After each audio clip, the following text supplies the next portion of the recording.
चट्टान की मधु से मीठा, चट्टान की मधु से मीठा, प्रभु चट्टान की मधु से मीठा है।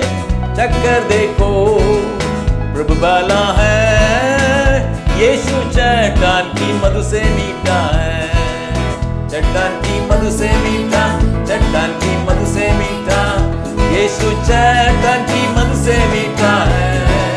चक्कर देखो प्रभु बाला है, यीशु चट्टान की मधु से मीठा है।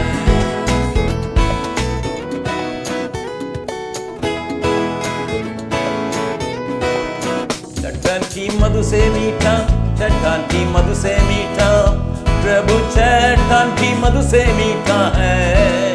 चक्कर देखो प्रभु बाला है, यीशु चट्टान की मधु से मीठा है। चट्टान की मधु से मीठा, चट्टान की मधु से मीठा, यीशु चट्टान की मधु से मीठा है। चक्कर देखो प्रभु बाला है, यीशु चट्टान की मधु से मीठा है।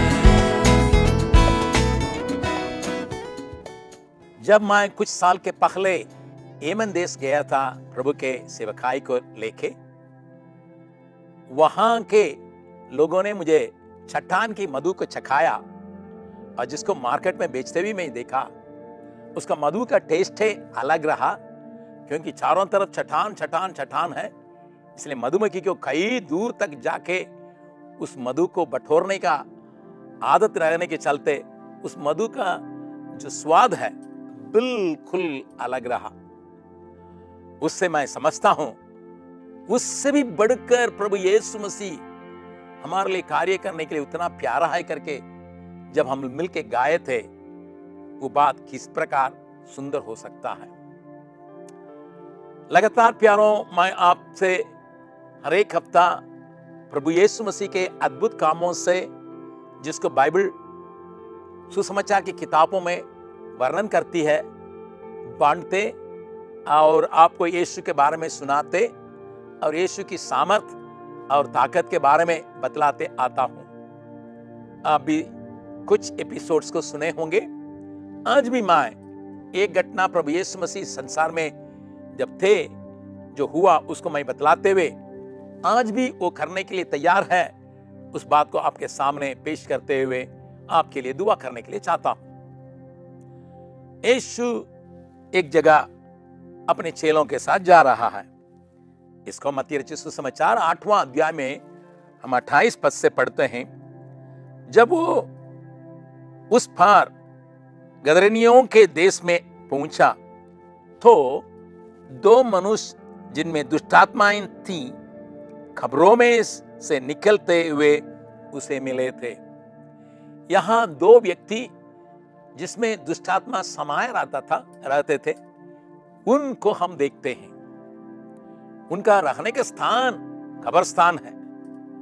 अंधकार में बिना खाए पिए अपने को घायल करते हुए पत्थरों से वहां एक घृणित दशा में ये लोग पाए जाते हैं।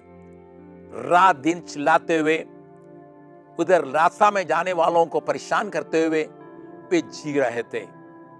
आप थोड़ा उनको बारे में समझने के लिए कोशिश कीजिएगा, क्योंकि आगे लिखा है और उनके बारे में उनको बांधने के लिए कई प्रकार के उपाय किया गया, परंतु वे उनके वश में नहीं आए। मनुष्य उनको नियंत्रण नहीं कर सका, उनकी कार्यों को नियंत्रण नहीं कर सका। वहां का समाज के लोग हारे हुए हैं, इसलिए वे गांव को छोड़ के, अपने जगह को छोड़ के, अपना घर को छोड़ के कब्रिस्तान में रखने लगे।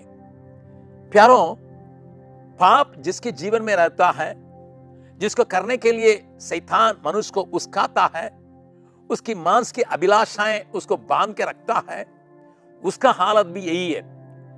जो व्यक्ति पाप में फंसा है उसको नियंत्रण करना आसान नहीं होता है। जो व्यक्ति पाप में जीवन बिताते हुए लगातार आगे बढ़ता है, अन्य लोग उसके साथ रहने के लिए चाहते नहीं है।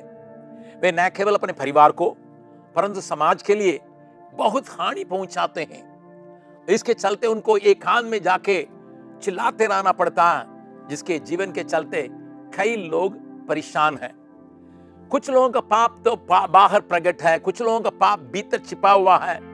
वे अपने जीवन में नाटकें करते हैं और इसके चलते समाज में वे रह पाते हैं।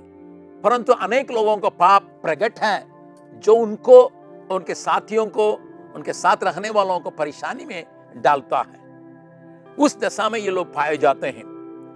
लेकिन जब यीशु पहुंचा तब वे उनके ऊपर का दुष्ट आत्माएं चिल्लाने लगी, हे प्रभु हमें क्यों और परेशान करते हो। लोग दूसरों को परेशानी में लाते थे, परंतु अभी वे चिल्ला के कहते हैं, हे प्रभु तू अब हमें क्यों परेशानी में डालते हैं। पाप में रहने वाला भी ऐसे ही है। उनको कोई सलाह देंगे या कुछ बातों का कहेंगे, उनको लगेगा कि वे हमको परेशान करते हैं। माँ बाप भी उनसे कुछ बातों के कहने से क्यों परेशान करते हैं, क्यों हमको हल्ला करके दबाने के लिए कोशिश कर, हमारे स्वतंत्रता को खींच दे करके वे चिल्लाते रहते होंगे। लेकिन जब किसी के जीवन में यीशु प्रवेश करता है, वो अपना स्थिति को समझता है, अपनी हालत को समझता है और उसे छुटकारा के लिए उसके अंदर एक तड़प पैदा होता है। यीशु ज्योति है, इसलिए अंधकार जहां ज्योति चली आती है, अंधकार को वहां रहने के लिए जगह नहीं मिलता। प्यारों, आज भी यीशु अगर आपके जीवन में प्रवेश करने के लिए जगह देंगे, आपके लिए न केवल आजादी, अन्य लोगों के लिए आराम मिलने का संभावना है। इसी बात को इस घटना में हम देखते हैं। जरूर उन दुष्टात्माओं ने विनती की कि हमें उन सुअरों में जो वहां चल रहे थे जाने के लिए आज्ञा दीजिए करके। यीशु ने ऐसे ही विदा करने से उन सारे सुअर समुद्र में जाके गिर के अपने आप को खत्म कर डाला। वे लोग आजाद हो गए। लेकिन वे उस समाज में थे जो सुअरों से अधिक इनसे प्यार करने वाले नहीं थे। सुअर की मृत्यु को देखे वहां के लोग कहने लगे, यीशु यीशु यहां से चले जाइए। उनको अपने लोग आजाद हो गए, उसके ऊपर मन नहीं लगा। उनको पैसा के ऊपर मन रहा और पैसा बर्बाद हो गया करके वे सोचते थे। सुनिएगा, आज समाज के अंदर लोग जो है पैसा के लालच में पड़ के उनके आंख बंद होने के चलते मानवता के लिए भी जगह नहीं देते होंगे। परंतु जब यीशु आता है, वो न केवल उनके नंगापन को ढांपा, न केवल उनको सुबुद्धि में लाया, अन्य लोगों की बातों को सुनने के लिए, शांति के साथ बैठने के लिए, अन्य लोगों को घायल करने से और अपने को घायल करने से बचाया। इन सारे परिवर्तन यीशु उनके जीवन में प्रवेश करने के चलते हुआ।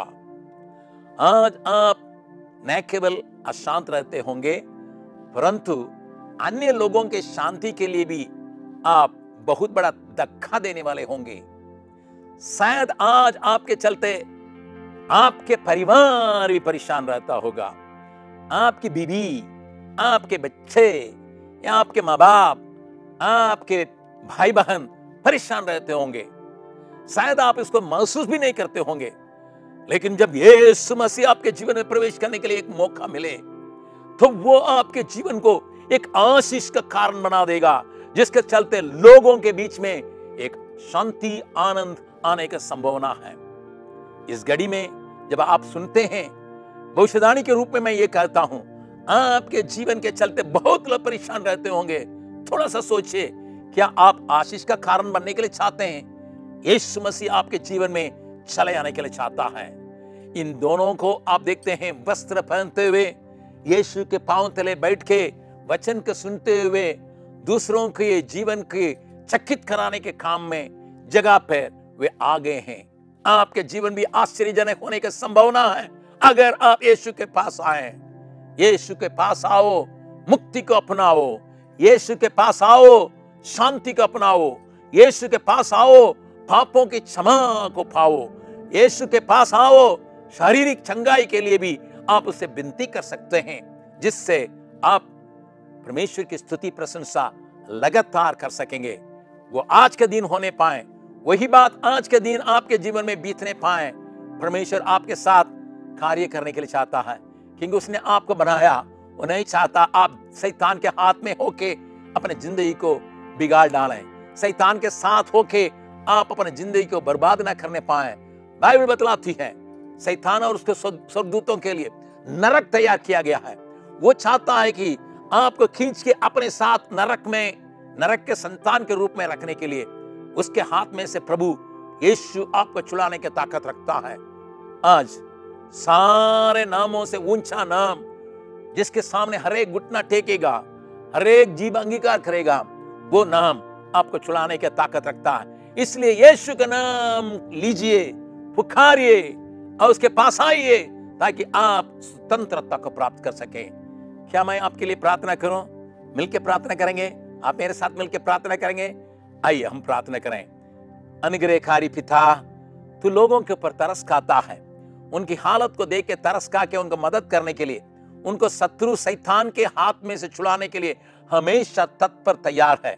इसलिए इस घड़ी में जो कोई तेरे नाम को लेके तेरे पास आने के लिए अपने को सौंपे हैं, उनको छू ले ताकि वे आजादी के साथ समाज के लिए, परिवार के लिए, अपने लिए आशीष का कारण बनने पाए। यीशु मसीह के मेरे नाम से मांगते हैं, आमीन, आमीन, आमीन।